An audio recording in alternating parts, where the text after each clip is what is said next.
Good afternoon, and welcome to the first episode of The View from the Pen, a brand new show that's going to cover all things in the minor leagues, talking about life in the minor leagues, talking about the game itself, but also digging in a little deeper, looking at mental health, how we overcome tough things in the game, what life is actually like. And I'm very honored to have Christopher Troye as my co-host for the show.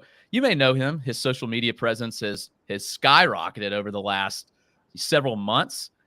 He's now in the Arizona Fall League, which is awesome, doing some great things. Had an incredible year in the Red Sox farm system.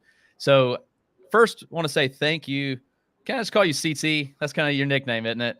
So Yes, sir. CT, welcome. And thank you for doing this with me. I'm really looking forward to this, getting to do this on the regular now. We're going to be, doing some different episodes moving forward. I know you're out in the AFL. We're going to look to get some guys on, do interviews with other players.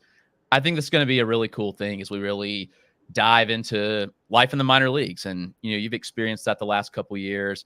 You were here. I'm in Greenville, South Carolina. You were here with the Drive. You're in the Red Sox org. So really cool that we get to connect and do this. So I'm pretty pumped. But I'm going to give you the floor. Christopher Troye, tell us a little bit about yourself, your background, your journey in baseball, and how you got here. Yeah, dude, this is exciting. I've been looking forward to this for some time. So, thank you for having me on, and thank you for being willing to work with me. But yeah, a little bit about me. 12th rounder in 2021 out of UC Santa Barbara. Spent my first full season of pro baseball in Salem, Virginia, in Low A, and then started this last year in High A Greenville. I was there for 6 weeks, and then got promoted to Double A, where I finished the season. And currently in the Arizona Fall League, and trying to be a big leaguer, wanting to be a big leaguer. So just continuing to get better, master my craft, and hopefully one day I'll look up and be able to say I made it.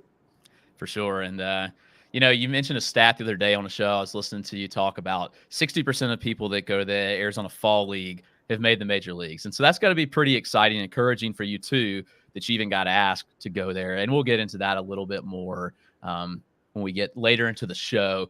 We're going to talk a little bit about, you mentioned just briefly kind of your journey here, how you got to where you are today in the Arizona Fall League. But you've had some obstacles to overcome to even get here. You were a high school All-American, Under Armour All-American, which was it's a pretty big honor. So you got that. Did you expect to be drafted out of high school after those honors? Like, was there talk about going straight to pro ball out of high school? Yeah, I mean, there's definitely talk and chatter, and with Danny Horowitz and Beverly Hills, we kind of knew that I wasn't going to get what I wanted in terms of money to make it worth it. So, I mean, I knew that getting drafted was a potential, but going to play professional baseball probably wasn't. So I went to school, didn't get drafted out of high school, went to school. And 4 years later, got drafted. So spent all 4 seasons, spent all 4 years at UC Santa Barbara. Yeah, and so you had a successful career there, which led to getting drafted. But in the process, you spent a couple of summers on the Cape Cod League. But your first stint didn't last very long. You went through an injury. What exactly happened, and how did you work through that? Yeah, so coming off my sophomore season, I think it's important to note too. Like I was an Under Armour All-American as a catcher, so I didn't really pitch until I got to college. But first outing in the Cape going into my junior year, the summer before my junior year, that's kind of that trajectory that most college guys are on that are going to get drafted. But first outing, came in and gave up a bomb to Austin Wells, who at the time was a catcher at University of Arizona, I believe. And then the next batter got into a 1-2 count, and I threw a fastball up that got hit the previous at bat. I was 1-2 on Austin Wells, threw him a heater up, missed a little bit down, but I thought it was a good pitch, competitive pitch. He took it out of the yard. So the second time I got the guy in the situation, I was like, there's no way I'm letting that happen again. So I reached back for a little something extra. And honestly, as I felt the ball release, like I just felt pop in my elbow, and it was probably one of the worst pains I've felt, to be honest. So after I threw the pitch and missed wildly. I literally just walked off the field, and I don't even really remember this, but I go back and watch the stream. Haven't seen it in a while, but it's on my Instagram and it's on my TikTok. So if you if you want to see me blowing my elbow out and walking off the field, that's where you could find it. But yeah, I ended up walking off the field, and I just knew that I tore my UCL. And dude, the recovery was tough. I had surgery in July of 2019. Knowing that I was going to miss out on my junior year was a tough time for me.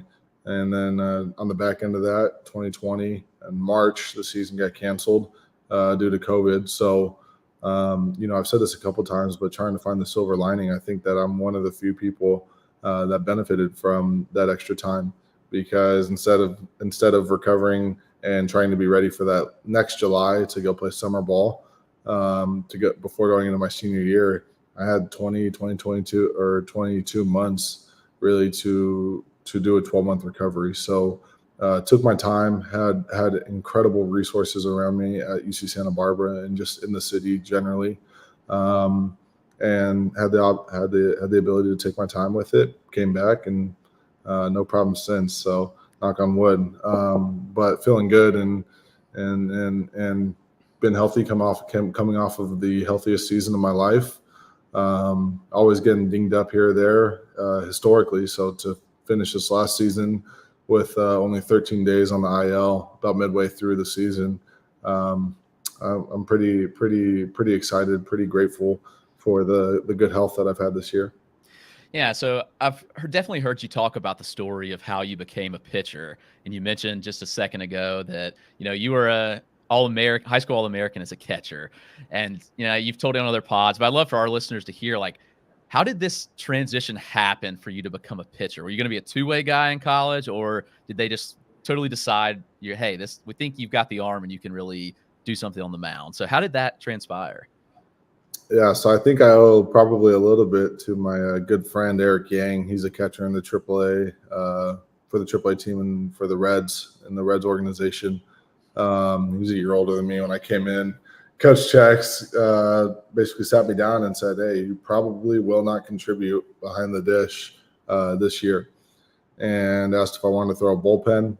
And I was all for it. Ended up throwing 97 in my first bullpen as a freshman in college, and granted, it was nowhere close, and I was banging up the clubhouse door and things like that. So, but yeah, so I mean, Coach Check saw the velo, he saw the fastball profile, and told me that I had an opportunity to contribute to the success of the team as a freshman on the mound. So.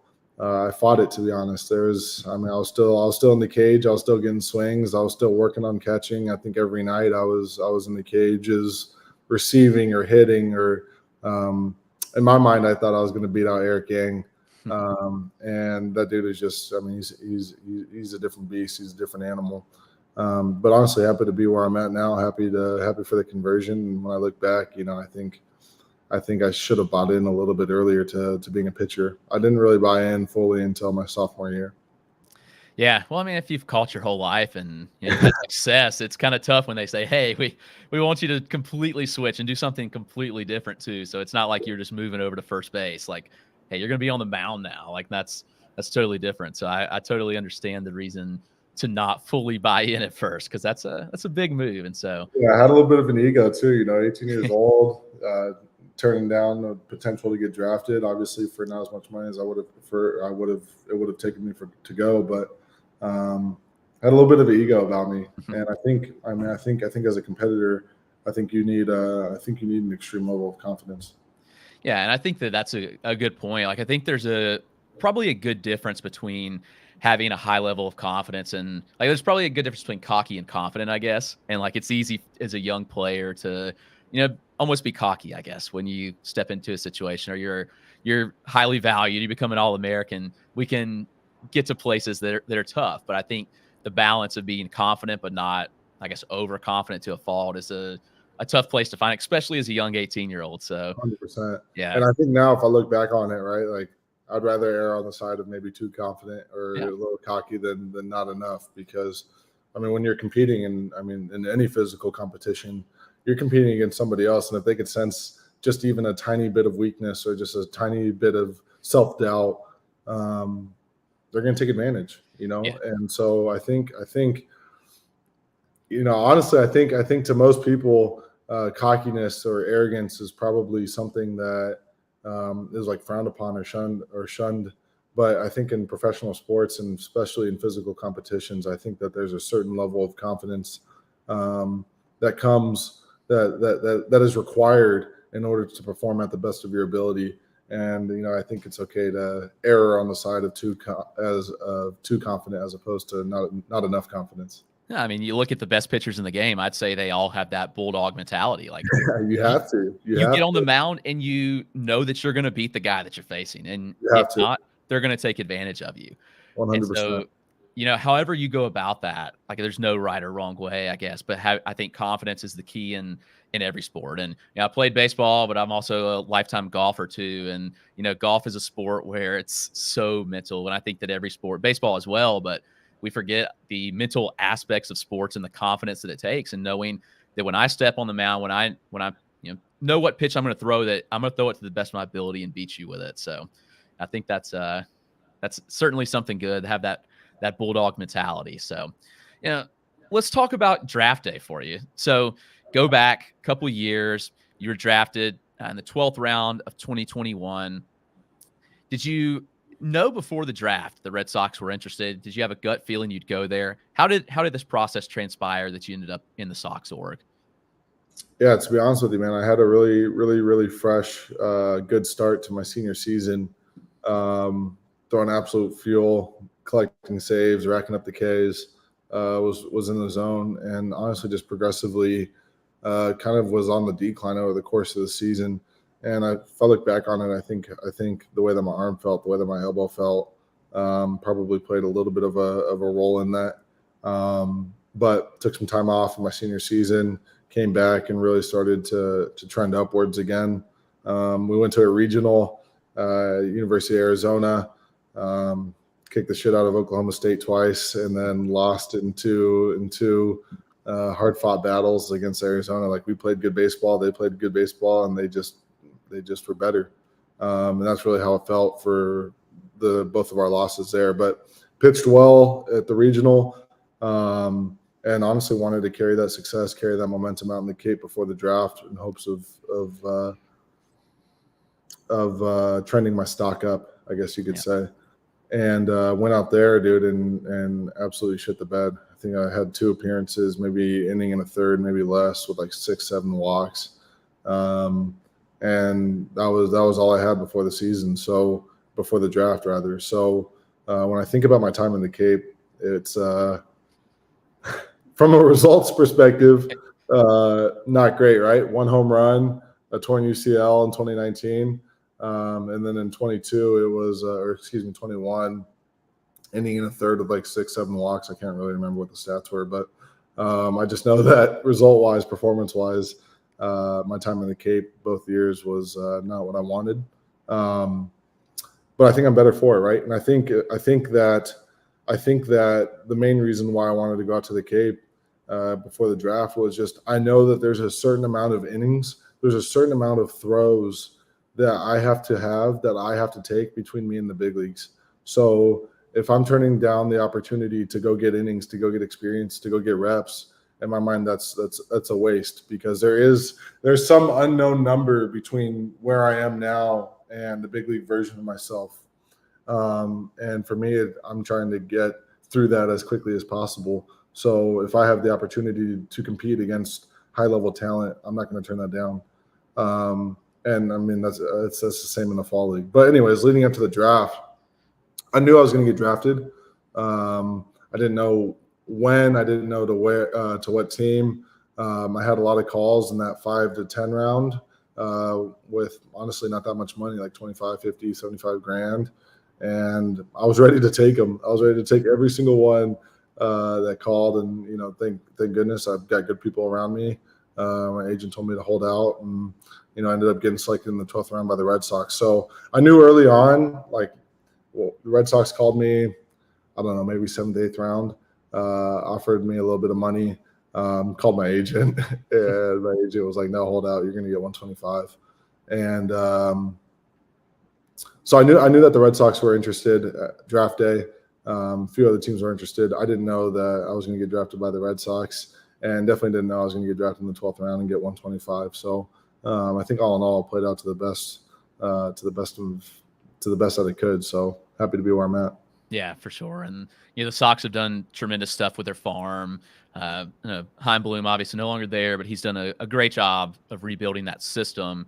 I've had the privilege to cover it for Sox prospects for the last 3 years. And so in Greenville, you were in Greenville this year for a little bit of time, and your performance was so good that they sent you off to Portland pretty quick. But I do have to ask, because it almost seems like there was such a major difference from last year, your performance in Salem, to this year, especially in Greenville. Like this year, you struck out 39.5% of batters. Like we've seen that number kind of thrown around by some big names on social now. Like you've gotten the notoriety for it, and it's well deserved because you had a tremendous year. But in 2022 in Salem, you posted a 4.86 ERA. We know that ERA is obviously not everything, but there were some ups and downs.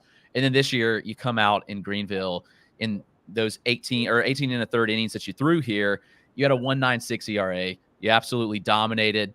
Hitters constantly. Every hitter you faced, you were pretty much dominating. Did something change this past offseason from 2022 to 2023? And what was it, if so? Got more experience. There you go. Yeah, I got more experience. I got more reps.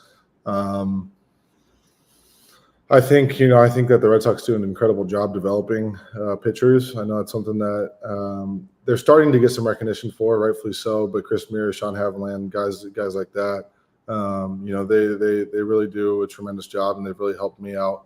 My pitching coach in Double-A, Sean Isaac, Bob Kipper in High A, Nick Green in Low A, Greeny. I mean, just working with those guys, and as much as they preach the process and development, right? Like development requires some amount of risk, because you can continue to do what you're doing, or you can risk to get a little bit better. And sometimes those risks don't pay off, right? So I think having the space, the trust, and the guys that are developing me to try new things, and to always be striving for more. I think that that's given me really the confidence and the trust to go out there and develop. So I think I'm going to continue to get better with every passing season, with every passing outing, with every passing day that I play catch. I'm going to get better, and I think nothing, one thing, right? Like I don't think of development as like you're trying to find one thing that once it clicks, like you're done, like you're good. Okay, now you just ride that to the Hall of Fame, right? Like I don't think that's how it works. I think in my mind, it's like every rep that you take, every risk that you take, every game that you play, every opportunity that you get, just sharpens your sword, sharpens your craft. And I think that the pursuit of mastery is not a destination. I really think that it's an accumulation of trials and tribulations and failures and successes. And I imagine that once I get to the big leagues, I probably won't be satisfied, and I'll be trying to be an all-star. And then once I make it to the all-star game, then I'll be trying to win rings. And then once I'm trying to win rings, trying to think about how do I get to the Hall of Fame. And then maybe one day, if I make it to the Hall of Fame, when I make it to the Hall of Fame, then maybe look back and think, okay, I can say I'm done with the process. Like I've mastered the craft. But until then, I think that it's just about experience. It's just about repetitions and trying new things, learning new things.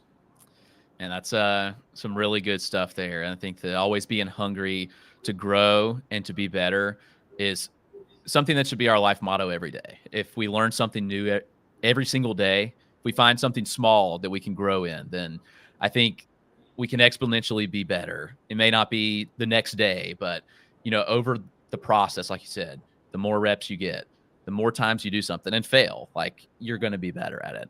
It's 100%. The same with anything in life, whether it be pitching, whether it be on a podcast. Like I probably was terrible the first time I was on a podcast in like 2019. I don't want to go back and watch. I probably should, but the more we do things, the better we get and become. And so that's kind of the goal in all aspects of life, is that we just get a little better every day. and 100%. always striving for something. Yeah, and I think we're talking about the aggregation of marginal gains, right? Like 1% every day, and then over a lot of days you get a lot better. So, truthfully, I'm fully bought in on that.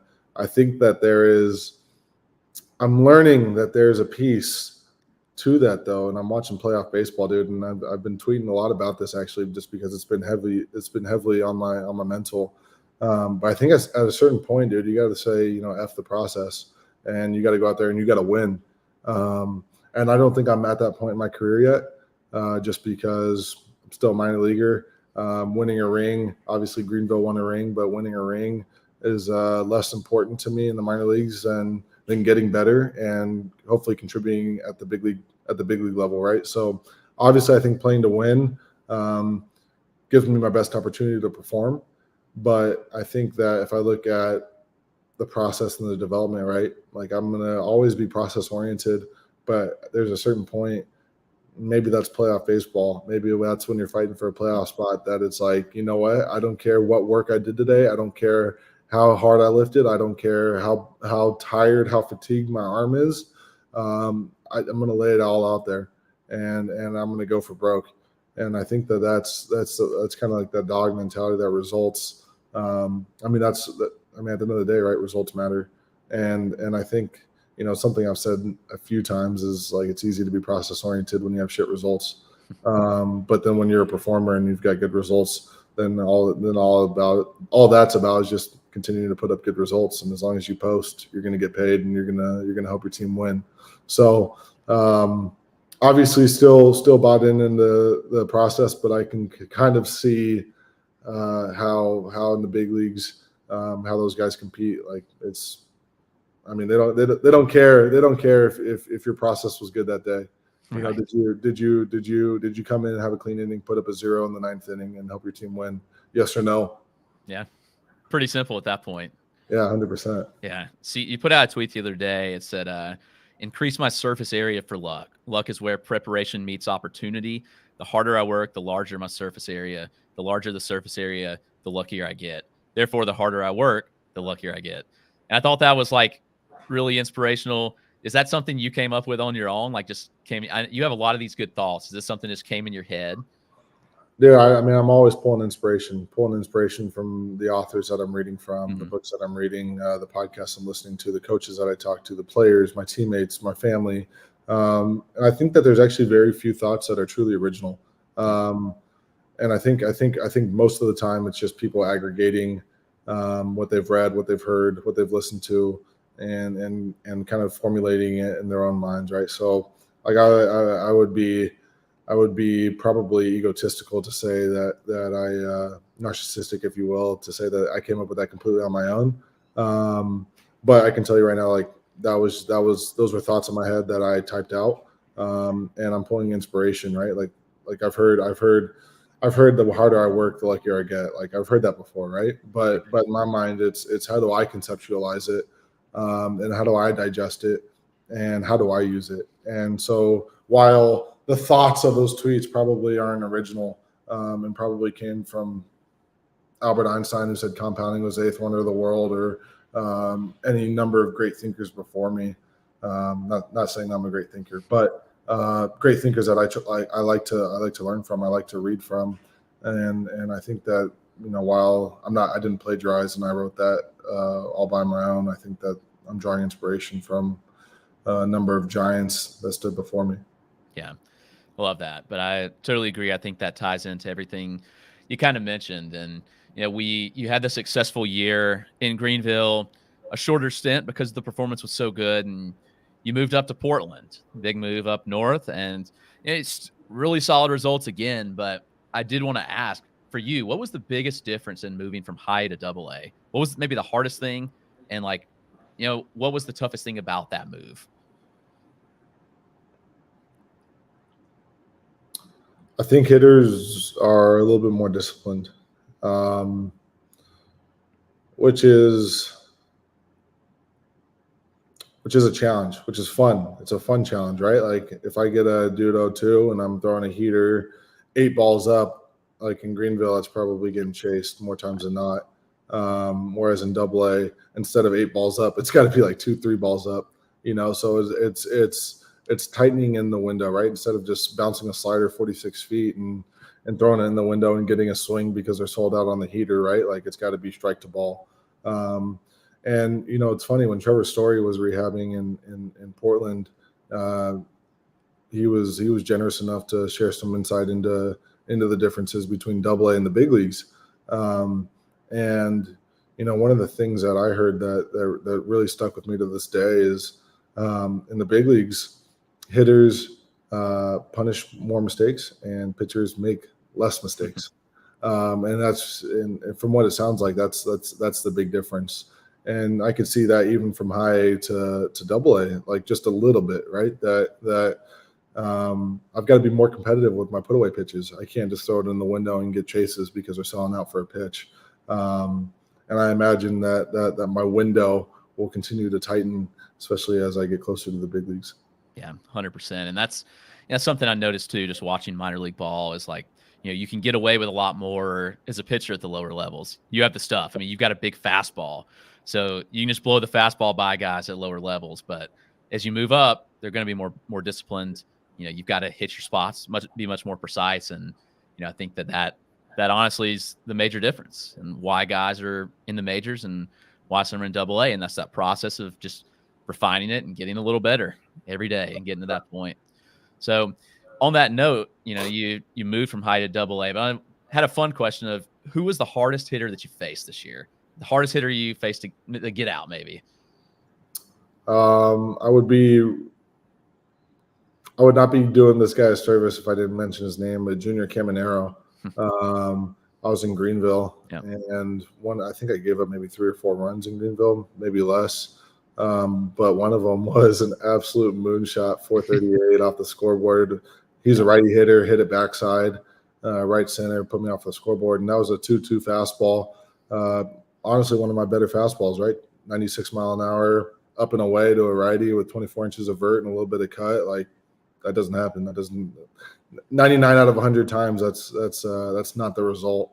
So he got me there. But I will say this, one of the hitters that might be very, very underrated that I had a tough time with in 21 or 22, in Salem. He was on the Fred Nats, and his name was Jacob Young. Yep. And dude, whenever he was in the box, I faced him probably 4 or 5 times, maybe a little bit more over the course of the season. But it was a dogfight. It was one of the few guys that I really felt like I'm taking this personal. Like I'm getting this guy out. Most of the time, I feel like when I'm on the mound, it's me versus me, right? Like it's just me and the glove, and I just got to execute my pitch, and I just got to make pitches, and whatever happens, happens. But dude, he's fouling stuff off. Like I'm making good pitches to put him away, and he's just fouling it off. And then like pitch 9 into the at bat, he hits a ground ball at the middle, and I'm just like, dude, are you serious? And I think he did that to me. I mean, a few times, and I think he actually debuted this year. He did, which is crazy because in 2022, I think he spent the full year in low A. With the Nationals, and then in 2023 to be in the big leagues, that's kind of crazy. Yeah, he had 107 at bats with the Nationals this year, which is highly impressive. A very quick move. Yeah, obviously shows the caliber of hitter he is to move that quickly and to contribute down the stretch. He stole 13 bases and 107 at bats, like making it happen on the base pass, which is huge. The Caminero home run, I wondered if you mentioned. I was at the game. Caminero, I was there every game that week because Caminero, dude, that lineup was loaded, and he's one of the best prospects in baseball. And I have that video on my Twitter actually, and I literally put Christopher Troye is a legit relief pitching prospect. This fastball, 96 miles an hour, good location, no problem for Junior Caminero though, who shows the easy oppo power again, because he went oppo several times that week, just easy power. He went and got one that was low, a slider low and away. I forgot who it was off of, but it's like flicked his wrist and hit one oppo out, like. Just absurd stuff. So, that was Caminero, we knew that he was legit, but this year was he got me once. I'll see him again. So. Yeah. Yep. They'll be in your division. So, you'll see him again one day. Hopefully you get him back next time. So, yeah, there you go. That's awesome, man. So, it was a great year all around. I do have a couple questions before we kind of get into some non-baseball stuff. as a pitcher, like how much do you use analytics in your game? Like, are you looking at numbers? Like, are you using TrackMan data? Like looking at IVB? Are you trying to, tinker pitches to get to a certain point? Like, how much of a factor is that in your training? Yeah, so I mean, you're talking about using data, using metrics for pitch design goals, right? And I think that the only pitch design goal that I currently have is to throw my slider harder. So that's an easy metric to measure Yep. velocity. But in terms of pitch shape, pitch profiles, to be honest with you, I've just got good stuff. And for me, like the pitch design is just to throw my slider harder, and that's what's gonna help elevate my game. Now, pitch design aside, like how much do I use analytics? Less than the average pitcher that I find, and it's because for me, it's less about stuff and more about competitiveness in the zone. So I think that metrics really, really matter and really help in pitch design scenarios, right? Additionally, I think that they help in understanding your repertoire and how to use it, right? So, for instance, the cutter's been a new pitch for me this year, and I'm learning to not throw the cutter off of a slider to a righty. Instead, if I'm going to use those two pitches, I'll go cutter and then slider off of the cutter. I've gotten hurt. I got hurt my last outing by going slider for strike and then throwing a nasty cutter, and it just looks like a flattened out slider, and I just caught barrel. So that's one way that I'm using pitch data, and that's just in my usage, right? Like how to best use my repertoire, righty, lefty, guys with loft, guys that stay on top of the ball, those sorts of things. But in terms of pitch design and those sorts of things, not really. And I think that that's a luxury that I have with honestly the stuff that I have, the talent that I have. Yeah, that's awesome. Yeah, it's funny. I always like to ask that to players just to kind of see, like, I'm a big analytics junkie. I love using analytics, looking at advanced data, kind of pairing it with, the eye test when I do my evaluations for minor leaguers. And so it's always fun to see like who actually is all in depth on analytics, who just goes by feel. And it sounds like you've got a good method down of what you do. So yeah, I like to hear that. And certainly it's good to keep learning. Like you mentioned, like the slider cutter thing, that's huge. Like learning how they best play off each other, how to make those work. Like you mentioned, your stuff's good. Like your slider's really good. The fastball, you've got natural velocity, good movement profile to it already. And so, not a lot of tweaking that's really needed per se. So, now the off season, you get asked to go to the AFL. It's an awesome place. It's probably my favorite thing that I do each year, to go out to the Arizona Fall League. I'll be out there at the end of the month through Fall Stars. Looking forward to meeting you out there. Can't wait for just the week of being there. I'm pumped. Yeah. What first was it an easy choice to go? Like how did this transpire? Like when they asked you to go, and was it an easy yes right away? 100%. I've mentioned this a couple times, but I think you look at who's been in the Fall League before, and it's a pretty long list of established big leaguers. So, I mean, to be following that path is exciting. And I think it's just another opportunity, right? Talking about going to the Cape in 21. Excuse me. It's just another opportunity to get reps. It's another opportunity to gain experience against really good hitters. Obviously, trying to compete. Obviously, trying to perform. But at the end of the day, there's a certain number of pitches that is between me and the big leagues. So trying to knock out as many of those as possible. 100%. What's been your favorite part of being in Arizona so far? Baseball or baseball aside, what's been the best part of being out there? Wearing the big league uniform. Yeah, that's awesome. Dude, it's something different, dude. Every day, you put the big league uniform on, and it's got Troy on the back of a Boston Red Sox jersey, and I'm like, this is sick. Yeah, that's pretty sweet, man. This is cool. Yeah, that's by far the easiest thing.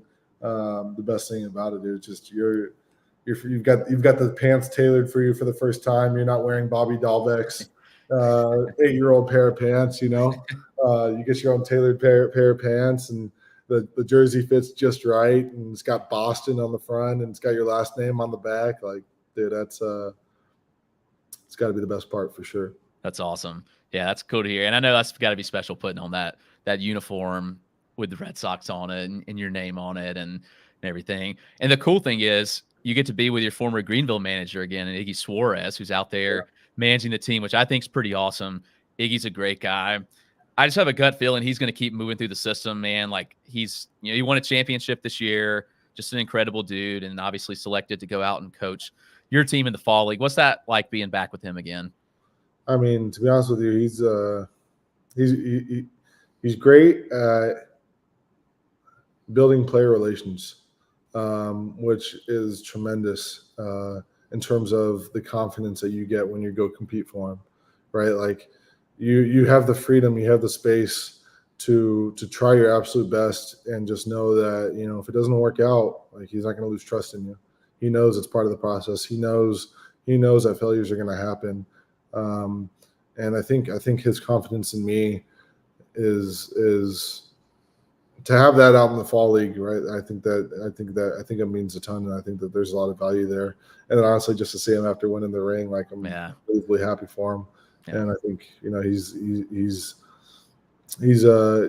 definitely a newer age kind of approach. Very very about the process, and obviously he's competitive just like everyone else, but I think his big thing is to get guys to the league, and I think that he's done that. And the Red Sox organization, he's had a lot of big leaguers play for him that are now in Fenway. So, picking his brain about what separates those guys from the guys that don't make it, and honestly, just his ability to check in on me, after a bad outing, hey, how's it going? After a good outing, hey, how's it going? And not really changing the tune or changing the vibe, and just continuing to put trust and confidence in me. It's been a huge value, and I'm happy to have that in the fall league. Happy to play for a manager like that. Yeah, and just have that comfortability too of 100%. Going out there with a new team, and just you obviously have your Red Sox guys you're with, but having a manager that you've played for before, like that's certainly a nice boost of confidence. So, one thing that I do want to talk about on this podcast, and as we move forward with different players, is overcoming adversity. It's something that we all deal with in life. We all deal with different kind of adversity, and you had a rough outing the other night. I quote tweeted, you had a really good thread about it. And I quote tweeted it with a quote from one of my favorite football players of all time, Marcus Lattimore, who was a South Carolina Gamecock. I'm a local South Carolina Gamecock fan. And Marcus Lattimore was probably one of the best running backs that I've ever seen. He's the greatest high school running back in the state of South Carolina. He went to South Carolina. He tore his ACL twice, and it ultimately ended up keeping him from being in the league. Like, there's no doubt in my mind, like, this guy would have been a successful NFL back. But he said this quote after his second ACL tear, and I'll never forget it. And it says that adversity introduces a man to himself. And that's always stuck with me in a lot of phases of life, of going through hard things and thinking about that. Adversity introduces us to who we are, and how we respond to that adversity ultimately, I believe, shapes who we are and shapes our future. So we always have a choice of when we face hard things, when we have tough outings, when whatever it is, we have the choice of how we respond. And ultimately, the response, I think, is much greater than the thing that happened to us in the past. So you obviously overcame adversity with your injury, and tore your UCL in 2019. You could overcome adversity from rough outings in the past. And I'd love for you to share a little bit about how you've learned to overcome adversity throughout your career and in your life. First and foremost, right? Like, this is a game. This is a game we're talking about. I think real adversity is deep respect for the servicemen and women of this country. Dad was a Marine, long family of servicemen, cousins, uncles, and I think what they face is real adversity. I think what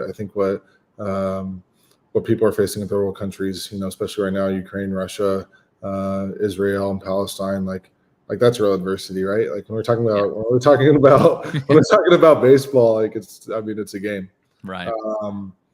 And I think putting that perspective on it is probably how I handle it.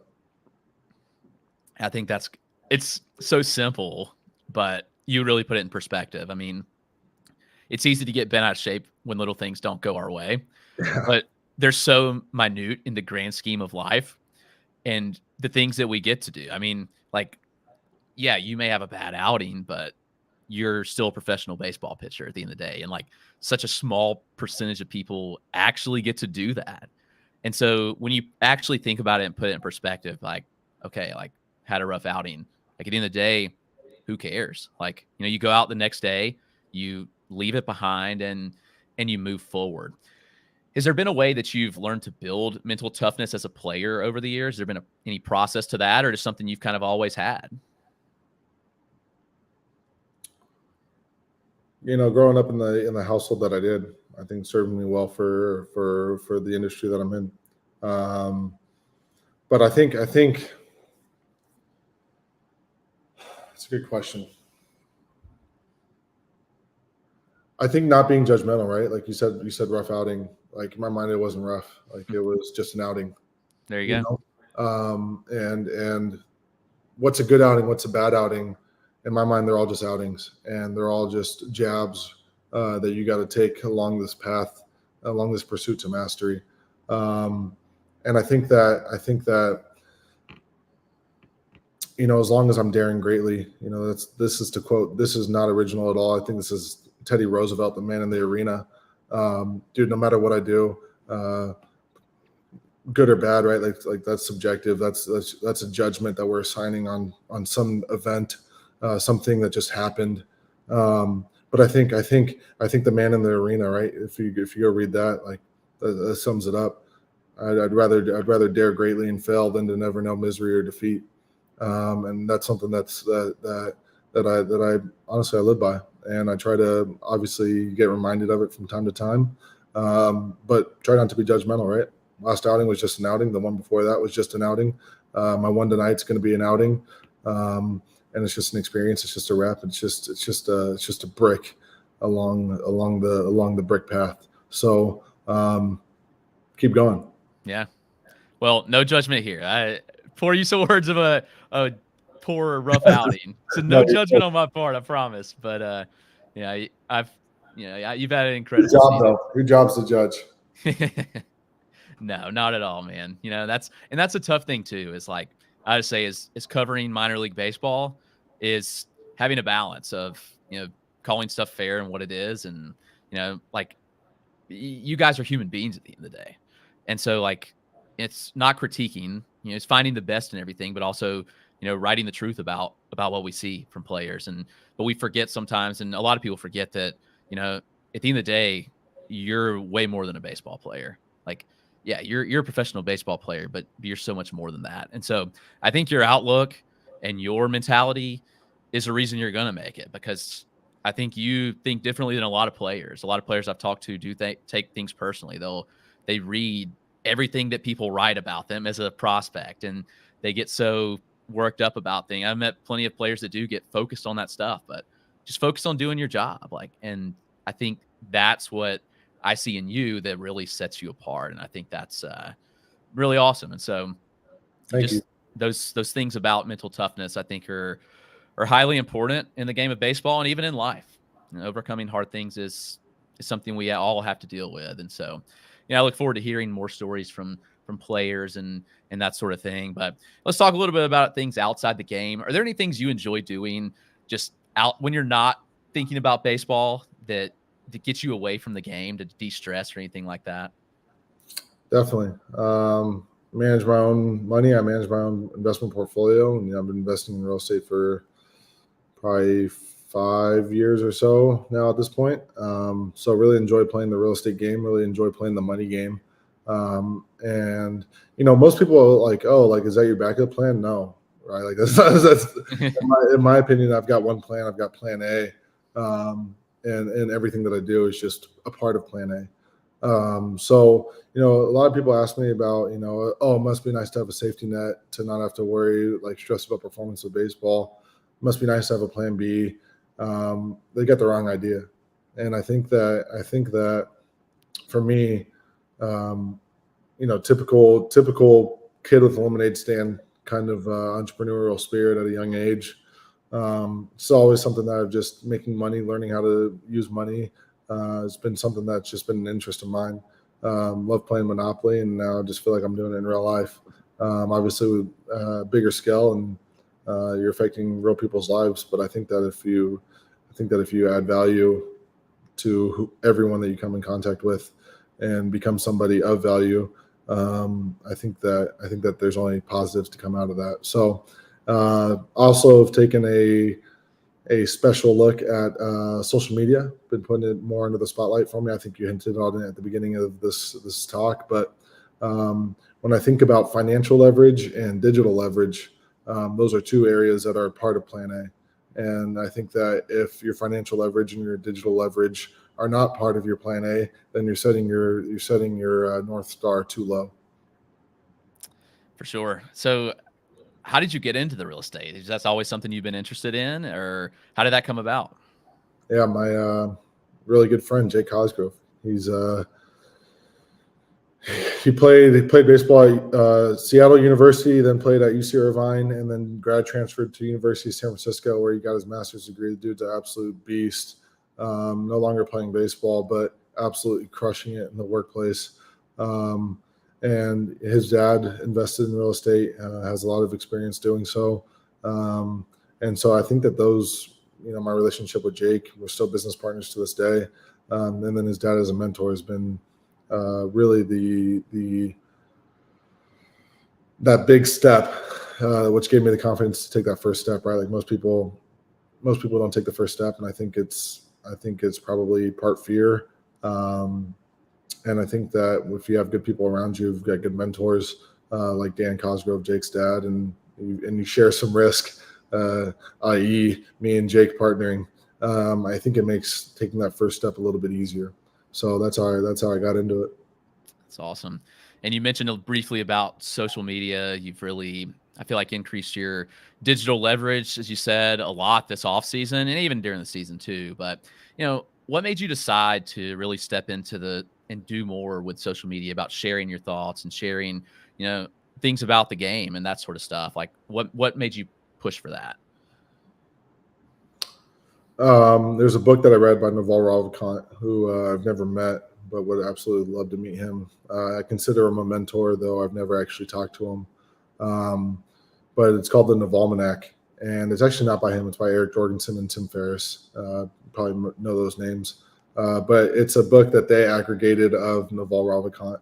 And Naval, I think if you were to label him, you'd probably label him like an angel investor, founder, entrepreneur, startup, philanthropist, right? Like there's all these labels you could probably assign to him. But when I think about him, I think of him as a modern day philosopher. And I think if you probably label yourself a philosopher, then you're probably not a philosopher. But I think as I look at him, I think he's a modern day philosopher. And I read the book, The Navalmanac, which is 3 books that I carry around with me at all times. One's the Navalmanac, the other's Meditations by Marcus Aurelius, and then the third is How to Win Friends and Influence People by Dale Carnegie. And those are the 3 books that I keep around me every place that I go, every time that I travel somewhere. I've got those 3 on me, and then usually I've got the one that I'm reading and then the one I'm going to read next. And unless there's a better book that kicks out one of the 3, those are probably going to be the 3 that I carry around with me for a long time. But, if I look at digital leverage, right, I think that the great thing about real estate is you could leverage your money 5 to 1, right? Like you could put 20% down and leverage it, get 80% loan to value, and you could leverage your money and you could generate returns on the 100% of the property, but on 20% of the money, right? So that's how you magnify returns.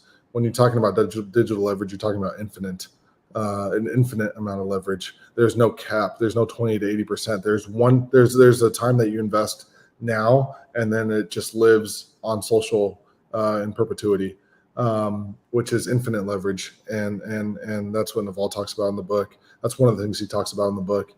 And I think about, if I'm leveraging my finances and I'm using financial leverage to generate outsized returns, then I would be remiss to not use digital leverage to get an infinite amount of return. So there's 2 ways that you can leverage digitally, right? That's with code and that's with media. Well, I don't code, so that makes it pretty obvious for the second. Yeah. And to be honest with you, I've been pretty consistent for the last 18, 24 months on social media. I've just recently caught fire, like in the last, honestly, month and a half.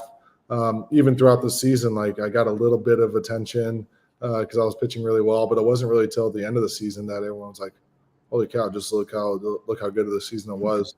So now it's cool that I'm on people's radars, and like, I mean, honestly, it doesn't make any difference to me. Last year I was posting the same stuff, posting the same thoughts, and didn't get any traction. I didn't really care, because that's just digital leverage that's going to live on for perpetuity. And in the meantime, it helps me articulate my thoughts. It helps me stay accountable, stay consistent, stay routined, and it helps me take advantage of compounding, right? And I think that if you look at a compounding graph, right, it's an exponential growth, right? The graph's like this. And so I think that if you compound in every single aspect of your life, eventually it's going to take off. And so we're starting to see kind of that snowball effect in digital leverage, which might be a surprise to some, but it's no surprise to me. And I think it's going to continue to blow up. Yeah, I love it. That's awesome. How many podcast appearances have you made in the last month? You've had to have made a ton. 4. Okay. This is number 5, and we got some more scheduled. Awesome. But yeah, I think, right, I did one with UCSB, did one with Oppo Taco, my good friend Jason Willow, who I actually lived with all 4 years at UCSB. They're north of the border in Canada. And then I did one with Rob Bradford. Mm-hmm. And I think this might be my 4th one. That's awesome. But I've got a lot more scheduled. I've just pushed them out in advance, and we're going to be actually, I take that back. I did one with Andrew Parker and Ed Hand, which they haven't released yet. But it was actually the day of my bad outing and or my last outing. Yeah. I was pretty pissed off still. Like typically I flush it, right? But for me, I'll allow myself the rest of the day. Like when I wake up the next morning, new day, and bad or good, like I try to show up to the field the same day, right. The same person every single day, which I think I do a good job of. Kara Meredith actually mentioned that last night on Twitter. We were tweeting, we were interacting a little bit, and he reminded me of a I had in 2022, Delmarva, playing the Shorebirds of the Orioles organization. But yeah, dude, I think at the end of the day, like take as long as I need. And then when I wake up the next morning, it's a new day and it's a fresh start. And I really, really live by that, bad or good. I think that you'll probably not find me acting much different based on my performances. But that was really unique because it was a day game and I had scheduled the podcast with them. And so I was still flushing the outing.